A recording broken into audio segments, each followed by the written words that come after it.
Bonjour tout le monde, j'espère que vous allez bien. Donc aujourd'hui on se retrouve dans une nouvelle vidéo et aujourd'hui j'avais envie de vous parler de mon top 10 des sorties livresques de l'automne. J'avais fait une vidéo semblable l'année dernière, donc je suis super contente de pouvoir réitérer l'expérience. Il y a énormément de livres qui sortent à chaque saison, il y en a des centaines, des milliers. Et là je vais juste parler de mes coups de cœur, des livres que j'attends le plus. Évidemment, il faut se rappeler aussi que toutes les dates que je vais donner, c'est des sorties qui sont en France. Ici au Québec, ça va prendre un délai d'environ 4 à 6 semaines supplémentaires pour avoir les livres, donc gardez ça en tête. Donc on va commencer tout de suite. Donc je me suis munie de mon petit cahier et je me suis tout noté les sorties livresques. Il y a plein de mangas qui sortent, mais c'est comme toutes des suites que j'ai pas commencé.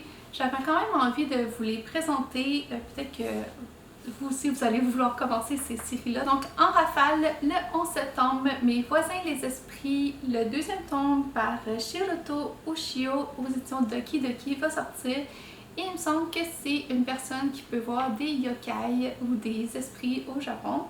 Donc déjà ça m'intéressait énormément. Le 12 septembre va sortir le 7e tome de Minuscule.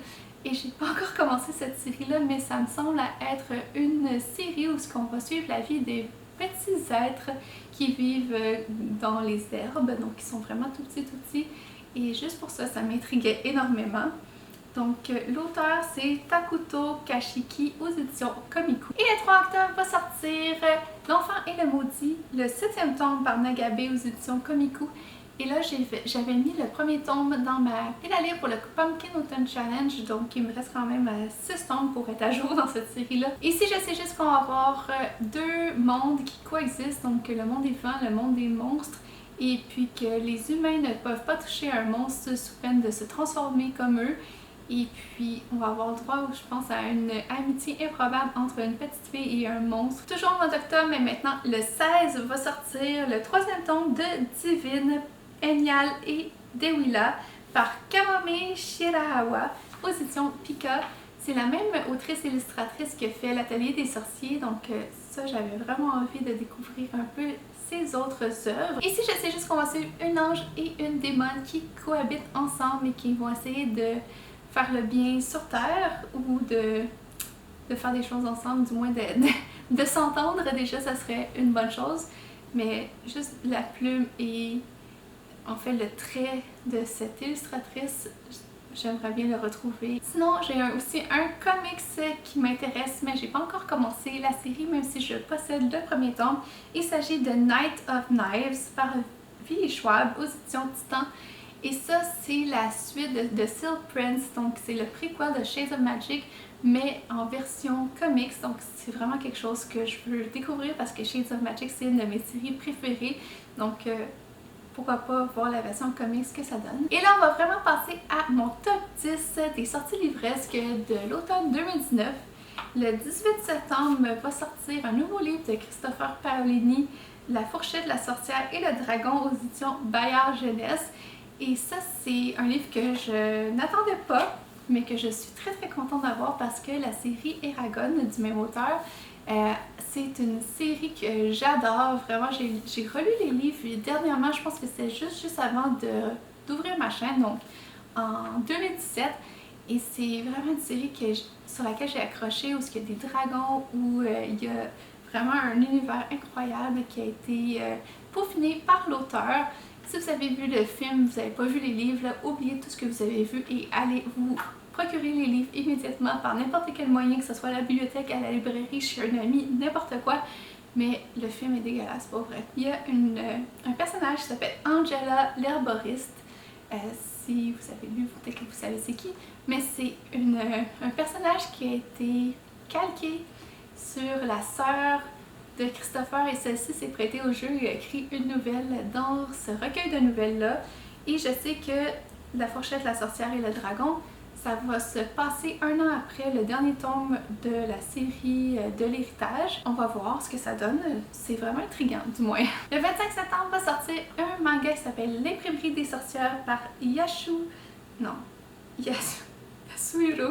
Miyama. Désolée. Position Soleil. Et c'est un manga qui m'intriguait parce qu'ici on va suivre une jeune fille qui va être propulsée dans un monde de sorciers et qui a aucun pouvoir magique. Donc ce qu'elle va faire, c'est qu'elle va s'occuper des livres et des grimoires. En fait, elle espère pouvoir apprendre plus sur la magie pour pouvoir revenir dans notre monde.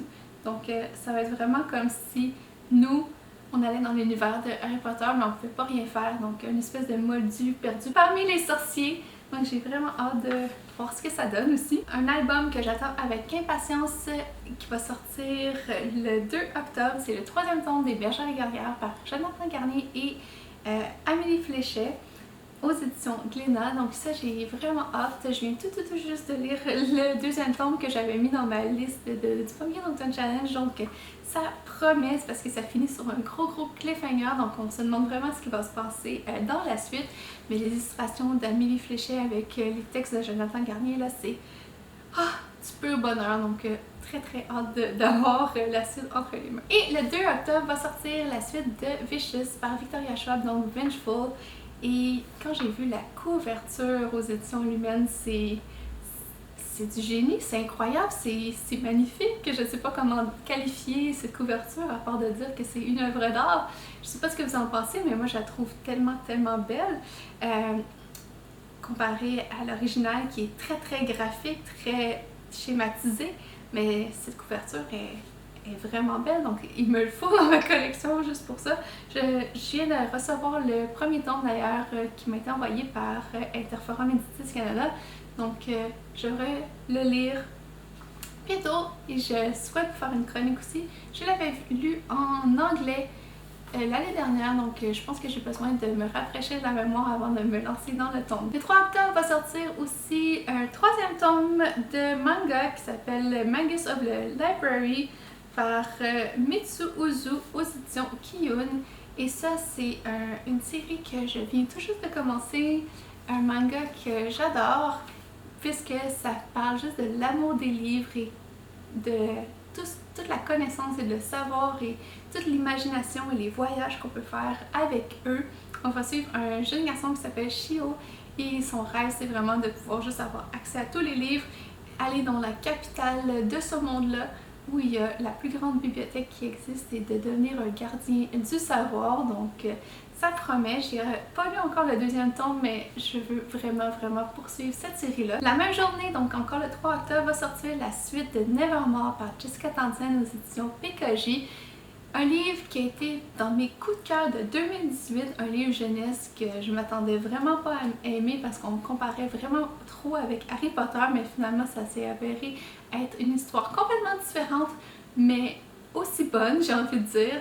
Donc d'avoir le 2e tome entre les mains, ça va être incroyable, surtout que, encore une fois, les auteurs ont tendance à faire ça, à terminer leur livre sur un gros cliffhanger, et là t'attends 1 an pour avoir la suite. Mais là je vais enfin avoir la suite entre les mains.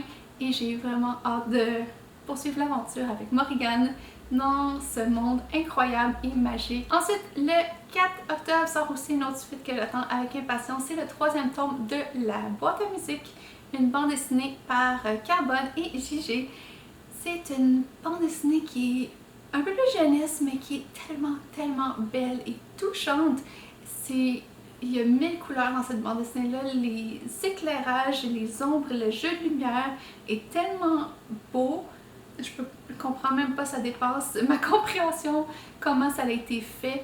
Mais ici on va suivre une jeune fille qui est transportée dans une boîte à musique et qui découvre un monde qui existe uniquement dans cet endroit-là. Et finalement, elle va devoir protéger ce monde-là des attaques qu'il pourrait avoir de l'extérieur. Elle va faire la rencontre de personnages qui ont aussi connu sa mère et elle va devoir les aider afin qu'ils puissent tout simplement survivre. J'ai vraiment hâte de voir le 3e tome qui me semble être en hiver en plus, donc ça va être parfait pour la saison qui s'en vient.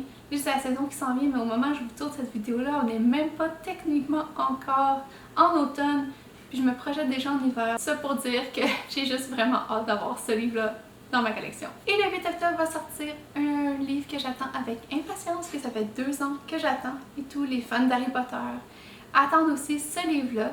Vous aurez deviné que je parle de la version illustrée de Harry Potter et la Coupe de Feu par J.K. Rowling et illustrée par Jim Kay. Franchement, ces livres-là, je les ai tous ici dans ma collection. Je les ai tous lus. et ça me fait redécouvrir l'univers d'Harry Potter comme je l'avais jamais imaginé. C'est vraiment une autre vision, la vision de Jim Kay de ce monde-là, mais c'est tellement beau et tellement incroyable de pouvoir revisiter cet univers-là à travers ses yeux. Donc j'ai vraiment hâte de pouvoir relire les textes de J.K. Rowling, surtout que je les achète en VO, donc je redécouvre aussi cette histoire-là à travers la vraie plume de J.K. Rowling et non une traduction, donc c'est vraiment incroyable pour ça. Le 24 octobre, le Prieuré de l'Oranger qui va sortir en français, c'est écrit par Samantha Shannon et c'est aux éditions de Saxus. Donc c'est un livre dont je vous ai déjà parlé sur la chaîne parce que j'avais acheté le e-book. Donc je pense que je vous l'ai présenté dans le book haul du printemps, il me semble. Mais ce livre-là, il me fait hyper envie parce que c'est de la fantaisie pure. Et je sais qu'on va avoir droit à des pirates, des dragons et un royaume qui est gouverné par une reine. Donc quoi demander de plus? Je ne veux pas en savoir plus. À part que ce qui me fait peur, c'est que c'est comme un livre de 900 pages. Mais bon, ça veut juste dire que l'univers est hyper bien développé et que les personnages sont vraiment bien décrits. Donc ça, c'est des choses que j'aime énormément dans des livres, même si ça me prend des semaines à lire, c'est pas grave, ça fait du bien. Ça va être tout pour cette vidéo des sorties livresques de l'automne 2019. Vous me direz dans les commentaires si vous aussi vous attendez des livres avec impatience que j'ai peut-être pas mentionné, ou si peut-être que là vous vous dites « Wow, il y a une suite de séries qui va sortir et que je ne savais pas, merci la Bibliothèque Jaune de m'en faire part. » Donc dites-moi tout ça dans les commentaires si vous avez envie de lire un livre que j'ai présenté.